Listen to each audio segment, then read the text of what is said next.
Bagi Malaysia, sekarang ini ada topik menarik yang kami ingin bincang dan juga kupaskan bersama dengan anda di studio hari ini. Kita akan bercakap berkenaan Akta Standard Minimum Perumahan, Penginapan dan Kemudahan Pekerja 1990, pindaan 2019 ataupun pendeknya dipanggil sebagai Akta 446. Jadi hari ini bersama dengan kami di studio, selamat datang diucapkan kepada YB Datuk Seri M. Saravanan selaku Menteri Sumber Manusia untuk kita kupas berkenaan Akta 446 ini. Selamat pagi Datuk Seri. Selamat pagi. Okey, alhamdulillah. Dengan Syah.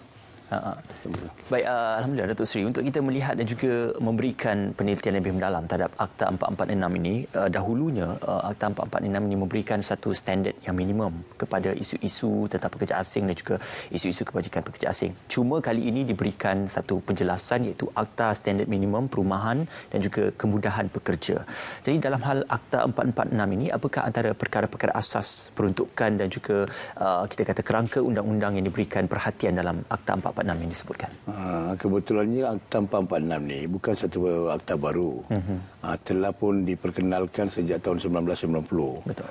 Di mana pada masa ketika itu kita hanya fokus kepada dua sektor, iaitu perladangan dan perlumbungan lebih daripada 20 ekar. Baik. Dan ini telah mengikut dengan Recommendation 115 selaras dengan piawaian Persatuan Buruh Antarabangsa 1961. Dan baru-baru ini kita setelah mengkaji secara mendalam. Kerajaan sebelum ni telah membuat satu keputusan untuk menambahbaikan. Dengan ini telah diputuskan sebelum kita ada pandemik COVID-19. Untuk memperbaikan, maka perkara ini telah pun dibawa masuk ke Parlimen pada 18 September 2019 dan diluluskan di kedua-dua Dewan. Dan saya setelah menjadi Menteri Sumber Manusia dan melihat walau memandangkan akta ini telah pun diluluskan, kini dengan keadaan COVID-19 kita perlu menguatkuasakan akta ini dengan keadaan segera. So, ini bukan satu baru. Kalau kita lihat sejarah negara kita, sebelum kemerdekaan lagi, bukan 1990, sebelum kemerdekaan lagi, negara kita memang seperti mana kita tidak boleh lari daripada sejarah. Masyarakat India datang daripada luar negara bekerja di sektor perladang, khususnya di ladang-ladang getah. Memang dibekalkan dengan kemudahan-kemudahan seperti ini. Ada sekolah Tamil, ada rumah, ada pusat asuhan dan dewan, komuniti dan sebagainya. Maka ini bukan satu perkara baru. Tetapi cuma sekarang kita memastikan perkara ini dilaksanakan. Dan saya difahamkan juga bagi Akta 446 ini sebenarnya untuk kita menjaga kebajikan buruh yang berada di Malaysia ini, terutamanya dari sudut penginapan mereka. Ialah sebab kadang-kadang bila mereka datang daripada luar ini, mungkin ada beberapa majikan yang terlepas pandang. Jadi akta ini sebenarnya akan memberi satu garis panduan untuk majikan menjaga pekerja mereka. Jadi mungkin YB Datuk boleh kongsikan dengan secara terperinci lagi bagaimana sebenarnya akta ini boleh menjaga kebajikan pekerja-pekerja ini. Hari ini saya lihat ada juga majikan yang tak berpuas hati. Dia kata ini bukan waktu dan saat kita memperkenalkan akta ini.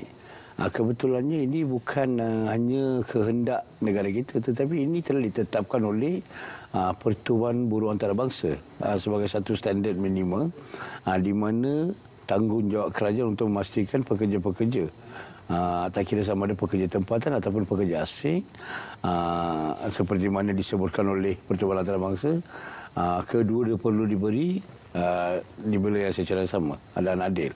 Maka dengan keadaan hari ini kita perlu menguatkuasakan bukan saja untuk menjaga kebajikan pekerja sendiri, tetapi lebih kepada imej negara di arena antarabangsa. Sekiranya tidak, mungkin kita akan menghadapi pelbagai masalah daripada produk-produk Malaysia. Seperti mana kita sedia maklum, baru-baru ini ada juga satu sarung tangan, kilang sarung tangan, ataupun produk daripada kilang sarung tangan telah di-ban oleh Amerika Syarikat. Dan baru-baru ini satu lagi sektor plantation telah pun di-ban. Untuk mengelak keadaan ini, kita perlu menguatkuasakan akta ini. Yang kedua, akta ini memberi peruntukan supaya pekerja diberi nasib mereka dibela dari segi penginapan, tempat tinggal, kemudahan-kemudahan lain. Baik. Datuk Seri, kalau kita melihat isu-isu yang mendasari pekerja-pekerja asing ini antara lain adalah kalau kita lihat dalam kita mendepani pandemik COVID-19 adalah penularan penyakit berjangkit khususnya pandemik seperti COVID-19 dalam kalangan pekerja asing yang ditempatkan di suatu kawasan kediaman yang dikatakan sebagai padat dan juga sesak. Dan yang kedua tentang isu amalan buruh paksa seperti mana yang banyak ditularkan di pihak antarabangsa. Jadi kedua-dua isu ini adalah mungkin salah satu daripada objektif yang ditekankan oleh pihak KSM dalam menilai akta ini boleh memberikan satu penyelesaian ataupun kerangka tujuan dasar yang lebih efektif dalam menangani isu-isu yang banyak berbangkit buat ketika ini.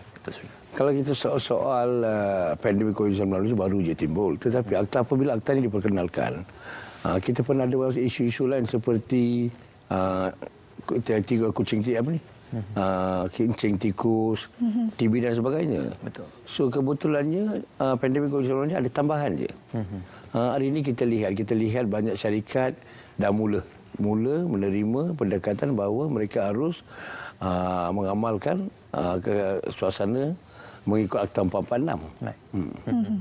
Dan difahamkan juga Datuk Seri, mungkin Akta 446 ini hanya terpakai di Semenanjung tapi tidak di Sabah dan juga Sarawak. Jadi mungkin ada perincian lebih lanjut lagi untuk Sabah Sarawak, bagaimana untuk mereka menjaga buruh mereka di sana? Sabah Sarawak mereka guna ordinan buruh bab 67 untuk Sabah dan juga ordinan buruh bab 76 untuk Sarawak.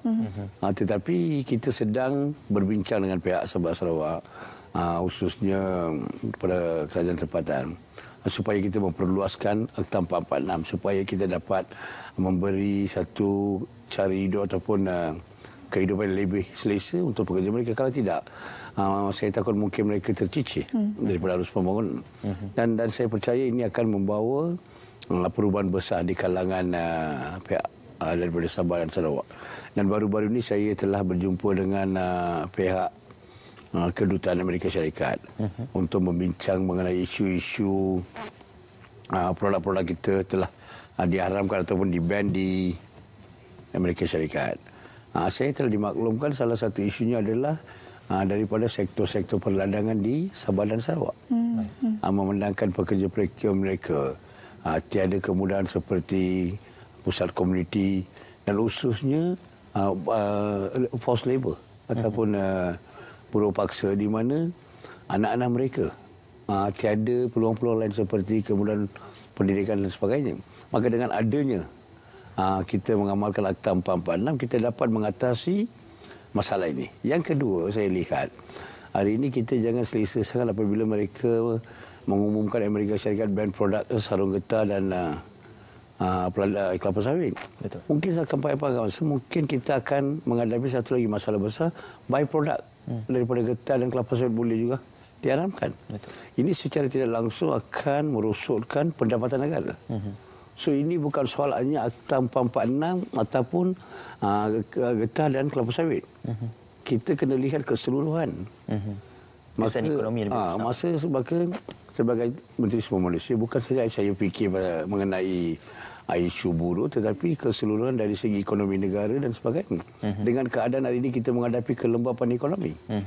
Cuma apa yang berlaku, Datuk Seri, apabila kita melihat sejak akta ini ditubuhkan puluhan tahun yang dahulu, isu ini banyak kali diperdebatkan, bukan saja di peringkat Dewan Rakyat ataupun di Dewan Negara, tetapi bagaimana pelaksanaan akta ini telah pun memungkinkan untuk majikan mengambil kesempatan ataupun majikan yang menindas pekerja-pekerja asing ini. Jadi dalam kerangka 446 pindaan yang baru ini, bagaimana majikan boleh dikenakan tindakan dan juga diberikan suatu ketegasan dalam bentuk undang-undang supaya benda perkara-perkara yang berulang tidak berlaku sekali lagi? Kita lihat dengan keadaan hari ini, kerajaan di bawah kepimpinan Yang Amat Berhormat Perdana Menteri, rakyat dah mula terima sebagai kerajaan prihatin. Maka niat kerajaan bukan mengambil tindakan secara drastik. Yang pertama, walaupun ada peruntukan. Kalau kita lihat mengikut peruntukan, mana-mana majikan yang tidak mengikut mengamalkan Akta 446 dari segi penginapan, perumahan dan kemudahan-kemudahan lain boleh didenda sebanyak RM50,000. Okey, itu wajib dan mengikut akta. Tetapi kerajaan hari ini setelah mengambil kira kedudukan krisis kesihatan melalui penularan COVID-19 dan juga kelembapan ekonomi, Maka hari ini walaupun kita telah menguatkuasakan mulai 1 September, tetapi niat dan hala tuju kementerian lebih kepada melahirkan kesedaran, bukan menguatkuasakan tindakan undang-undang yang sedia ada, tetapi lebih untuk melahirkan kesedaran di kalangan majikan supaya mereka mengamalkan budaya ini. Kita jadikan ini sebagai satu budaya. Betul. Akta 446 sepatutnya perlu dijadikan sebagai satu budaya di kalangan majikan. Maka kita walaupun ada peruntukan untuk ambil tindakan, tetapi lebih kepada Kementerian Sumber Manusia lebihnya fokus kepada melahirkan kesedaran sehingga mereka sedia menerima perubahan. Tetapi pada masa yang sama, sekiranya ada yang cuba mengambil kesempatan, kita tidak pilih pilihan lagi. Walaupun niat kita bukan tindakan. Dan untuk kita sebenarnya memberikan rasa tanggungjawab yang lebih terhadap majikan di bawah Akta 446 ini, sebenarnya terdapat satu perakuan penginapan yang perlu diisi dan juga dilaksanakan oleh pihak majikan, dan kompaun itu bagi pindaan Akta 446 ini sudah pun dinaikkan. Mungkin boleh kongsikan juga berkenaan kompaun ini. Kita faham ia bukannya untuk memberikan denda dan sebagainya, tapi untuk memberikan kesedaran. Jadi kenaikan kompaun ini penting untuk mereka sebenarnya. Kenaikan kompaun ini supaya menunjukkan kita komited dan serius, yang penting. Yang kedua, saya lihat dari 4 Akta 446 ni ada dia punya peringkat. Kena menyediakan tempat tinggal yang selesa. Betul. Dan jarak di antara satu katil dan di katil yang lain, dan kemudahan-kemudahan lain seperti untuk soket, macam pelbagai. Dan juga had tilam, berapa tebal, ketebalan apa ni dan sebagainya. Dan tempat mandi berasingan untuk wanita dan lelaki, kepelbagaian. Kementerian faham kesukaran yang dihadapi oleh pihak majikan. Tapi yang penting kita kena lihat mereka berusaha. Sekiranya tidak sempat menunaikan 100%, kalau sekiranya ada usaha mereka mungkin 60%, 70% dan memohon masa untuk mengamalkan secara sepenuhnya, saya boleh terima. Tetapi jangan mengambil kesempatan dan tidak berusaha untuk mengambil langkah-langkah positif. Sudah pasti, Datuk, apabila kita bercerita tentang isu-isu berkenaan penginapan dan juga perumahan mereka ini, kalau dalam sektor peladangan khususnya, kita tidak boleh menjangkakan supaya isu-isu penginapan itu dijadikan selesa seperti mana dalam sektor-sektor yang lain. Kita perlu faham bidang tugas dan juga tuntutan kawasan tempat kerja itu sendiri juga menuntut untuk bekerja di kawasan yang mungkin sedikit terpencil ataupun di kawasan-kawasan yang bersesuaian dengan tempat kerja. Cuma dari segi standard untuk pengurusan penginapan itu, adakah sama dengan pengurusan penginapan untuk pekerja tempatan, ataupun dilihat ada sedikit kita kata budi bicara dalam menilai keperluan dan juga kapasiti majikan penyediaan untuk penginapan itu? Hari ini kalau kita lihat mengikut standard yang telah ditetapkan oleh ILO ataupun Pertubuhan Antarabangsa, Buruh Antarabangsa, kita perlu memberi equal treatment. Baik. Sama ada pekerja tempatan ataupun pekerja asing, mereka perlu diberi equal treatment ataupun secara sama rata dan adil. Maka dari segi penginapan tidak boleh berbeza. Itu penting. Bagaimana kalau Datuk Seri lihat pindaan Akta 446 ini dalam masa yang sama boleh mengekang jangkitan penularan COVID-19? Sekiranya tidak ada pindaan ini, mungkin majikan akan sedikit leka kerana tiada kenaikan kompaun dan sebagainya, dan sektor yang jatuh yang berada di bawah yang diperuntukkan di bawah Akta 446 ini, kalau sebelum ini 2 sektor saja, tapi sekarang sudah pun diperluaskan. Jadi lebih ramai majikan yang akan lebih prihatin terhadap buruh mereka yang bekerja di lapangan dan sebagainya. Jadi pandangan Datuk Seri macam mana, bagaimana pindaan ini boleh mengekang jangkitan COVID-19 dan masih sama menjaga kebajikan buruh? Hari ini kita lihat Jabatan Tenaga Kerja di bawah Kementerian Sumber Malaysia telah mengambil tindakan terhadap beberapa syarikat ataupun majikan. Sebelum kita ada Akta 446 ataupun kita negara menghadapi krisis kesihatan COVID-19. Dan hari ini kita lihat bukan saja Malaysia, seluruh dunia telah mengamalkan satu budaya baru. Ataupun norma baru di mana lifestyle kita, cara hidup kita dah berubah. Dan hari ini kita tidak boleh keluar daripada rumah tanpa face mask, sanitizer dan sebagainya. Bukan saja kita tak boleh keluar, rakyat pula marah sekarang. Hari ini kalau mereka lihat khususnya pemimpin-pemimpin tanpa face mask jadi kritik di media sosial. Maka kita lihat kita akan menghadapi satu lifestyle ataupun cara hidup dengan norma-norma baru. Dan kalau kita lihat selari dengan perubahan Akta 446. Dan salah satu aspek dari Akta 446 adalah penjarakan sosial di antara pekerja di tempat tinggal. Dan yang kedua, pendidikan. Amat penting. Negara kita walaupun kita lihat negara-negara lain yang membangun telah menelan masa yang lebih banyak untuk melahirkan golongan sederhana, kita salah satu negara yang memberikan pendidikan percuma untuk warga Malaysia. Maka hari ini Pertubuhan Antarabangsa menyatakan mereka perlu memberi layanan yang sama kepada pekerja asing dan tempatan. Dan kebanyakan sektor-sektor perladangan ni tiada kemudahan pendidikan. Tetapi negara kita telah ada kesedaran seperti ini sebelum kemerdekaan, sebelum ada akta. Kalau kita lihat ladang-ladang seperti mana saya sebut sebelum ini, ladang-ladang dilengkapi dengan kemudahan-kemudahan ini tanpa ada akta. Maka hari ini sebagai negara yang maju, kita perlu mengamalkan budaya ini supaya kita jadi relevan di arena antarabangsa. Imej negara kita penting. Yang kedua, kesihatan hari ini memainkan peranan yang penting dengan adanya Akta 446, dengan penjarakan sosial dan sebagainya. Hari ini kita lihat kes baru-baru ni, walaupun kita negara kita sempat mengurangkan kes COVID sebelum ni sehingga single digit. Betul. Begitu bangga sangat. Tiba-tiba kes meningkat. Dan salah satu sektor yang telah meningkat adalah di penjara. Betul. Di penjara memang bukan senang mengamalkan penjarakan sosial. Yang pastinya Akta 446 ini akan membantu majikan, bukan majikan saja, malah buruh dan juga masyarakat Malaysia secara keseluruhannya untuk mengekan jangkitan COVID-19. Terima kasih kepada YB Datuk Seri M. Sarabani. Kita kesentukan masa YB. Minta maaf banyak. Kita berbincang berkenaan dengan Akta 446 sebentar tadi, pindaan fasa transformasi kebajikan pekerja. Kalau anda terlepas, boleh ke YouTube kembali untuk saksikan apa yang kita bincangkan sebentar tadi. Baik, sebenarnya Akta 446 adalah